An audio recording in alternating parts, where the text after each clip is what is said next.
මේ තියෙන්නේ ලංකාවට ආගන්තුක ආක්‍රමණකාරී ශාකයක් වෙච්ච නයිලෝන් බෝවිටියා. මේක ඕනෑම පරිසර පද්ධතියක වේගයෙන් ව්‍යාප්ත වෙනවා.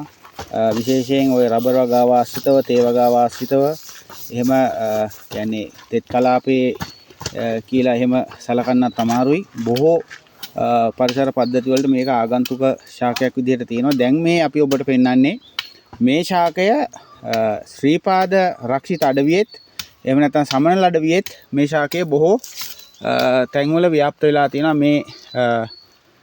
මේක ව්‍යාප්ත වෙන්න කාගේ හරි කියන්නේ මනුස්ස ක්‍රියාකාරකමක් හේතු වෙන්න ඕන. කියන්නේ කවුරු හරි ගෙනහැල්ලා එකක් දෙකක් දැම්ම වෙන්න පුළුවන්. ඉතින් මේ වගේ වනාන්තරවල මෙහෙම කියන්නේ දැන් මේ තියෙන මාර්ගයේ දෙපස මේක තාම ඇතුළට ව්‍යාප්ත වෙලා දැක ගන්න පුළුවන් කමක් ලැබුණේ නැහැ. වැඩි මේ මාර්ගයේ දෙපස නම් බොහෝ ප්‍රමාණයක් මේක දැක ගන්න පුළුවන්. මම මේ ඔබට පෙන්වන්නේ ව්‍යාප්තිය පෙන්වන්නේ මේ මාර්ගයේ දෙපසම. මේ විදිහට මේ තියෙන්නේ නයිලෝන් බෝවිටියා.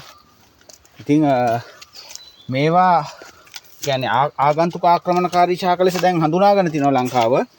නමුත් මේවා ව්‍යාප්තිය වළක්වන්න අපේ පරිසර පද්ධතියට වෙන හානිය අවම කර ගැනීම සඳහා මේවා ව්‍යාප්ත වීම වළක්වන්න මර්ධනය කරන වැඩපිළිවෙලක් එහෙම තියෙනවද කියලා මට අවබෝධයක් නැහැ. නමුත් අපි බොහෝ කාලයකට පෙර 2007 අවුරුද්දේ මේ සම්බන්ධයෙන් යෝජනාවක් පවා සම්මත කරා බස්නාහිර පළාත් සභාවේ ශාක වර්ග සහ සත්ව වර්ග කියන්නේ ආගන්තුක ආක්‍රමණකාරී ශාක සහ සත්ව වර්ග පිළිබඳව. නමුත් ඒවා මම හිතන්නේ 2008 අවුරුද්දේ විතර උඩ බලව රක්ෂිතේ නම්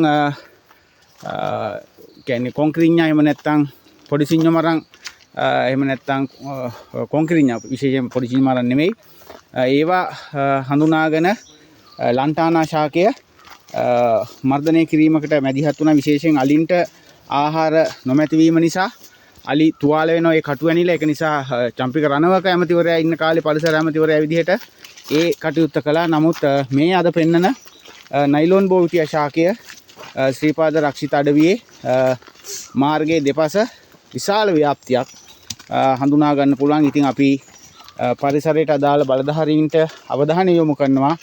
මේ ශාකය මෙවැනි රක්ෂිත වනාන්තරවල බොහෝ තැන්වල අපි දැකලා තියෙනවා. ඒක නිසා ඒක මර්ධනය කිරීමට අවශ්‍ය කරන වැඩපිළිවෙලක් සකස් කරන්න කියලා.